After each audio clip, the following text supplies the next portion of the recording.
The mystery of Flight 370 is evolving in new ways, ranging from the intriguing to the downright baffling. There are fresh clues, expanded search zones, and allegations of deliberate misinformation. Tonight, ABC's David Wright is in Australia, taking us inside the investigation, exploring the latest theories, and separating fact from fiction in this enigma that the whole world is watching.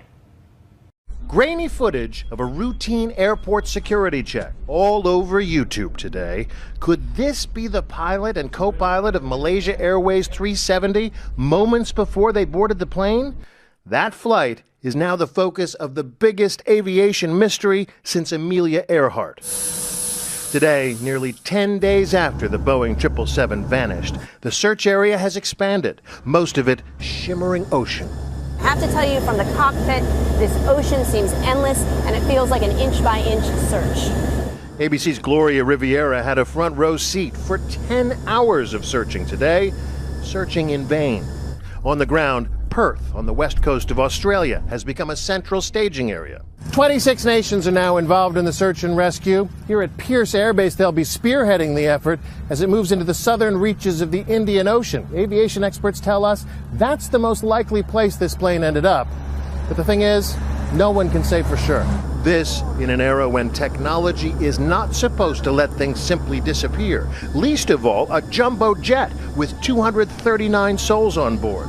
So far, instead of answers, it's become a real-life episode of Lost, a mystery in danger of unraveling into conspiracy theories. Could the plane have landed somewhere? Were the pilots involved? Could a catastrophic failure have incapacitated everyone on board? Here's what we do know for certain. Flight MH370 took off from Kuala Lumpur at 12:41 a.m. bound for Beijing. 1:19, the cockpit checks in with the tower one last time. All right, good night, he said. Today we learned that last radio transmission most likely came from this man, 27-year-old co-pilot Farik Abdul Hamid. Initial investigation indicated it was the co-pilot. Shortly after that, the plane's transponder shut off, and the airliner turned sharply west, a maneuver one source tells ABC News was pre-programmed into the flight plan.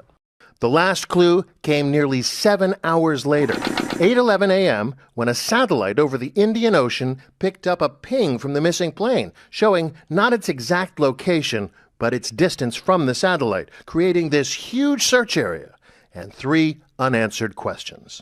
Could Flight 370 have landed? It's possible. The northern route has plenty of landing sites, but authorities say it would have been next to impossible that no one would notice. I know the concept or hope of the airplane landing somewhere keeps coming up. That seems very unlikely to me, mainly because it's a big airplane with 200-some people on board. If it landed, what do you do with all these people? You know, they have cell phones, they'd be communicating. The southern route, too, has a dizzying number of airstrips. All of those little red dots, some of them on remote islands not much used since the Vietnam War. A Boeing 777 would need about 4,000 feet of runway to land. Most of these, too small. I haven't seen any land masses out there big enough to land the airplane on. Another theory, were the pilots involved? Over the weekend, authorities searched the home of Captain Zahari Ahmed Shah, seizing a flight simulator they found there. The co-pilot, too, is being looked at closely, especially since it was his voice last heard from the cockpit. Sources tell ABC News there is considerable evidence of human intervention in the path the flight took. Based on the movements of the aircraft and what's been happening, a deliberate act seems more likely to me than a mechanical failure. Finally, what about catastrophic failure? The plane out of control on autopilot till it ran out of fuel. The pilot and the passengers somehow incapacitated, unable to stop it or call for help. The plane is monitored by flight computers that will keep the airplane in a stable state. It's protected from severe banks to keep the airplane from spiraling out of control. And these protections that are built into the airplane may very well protect a pilotless plane in a situation like this. For the families, this is not just a cliffhanger. It is agony. It's hard because we need answers.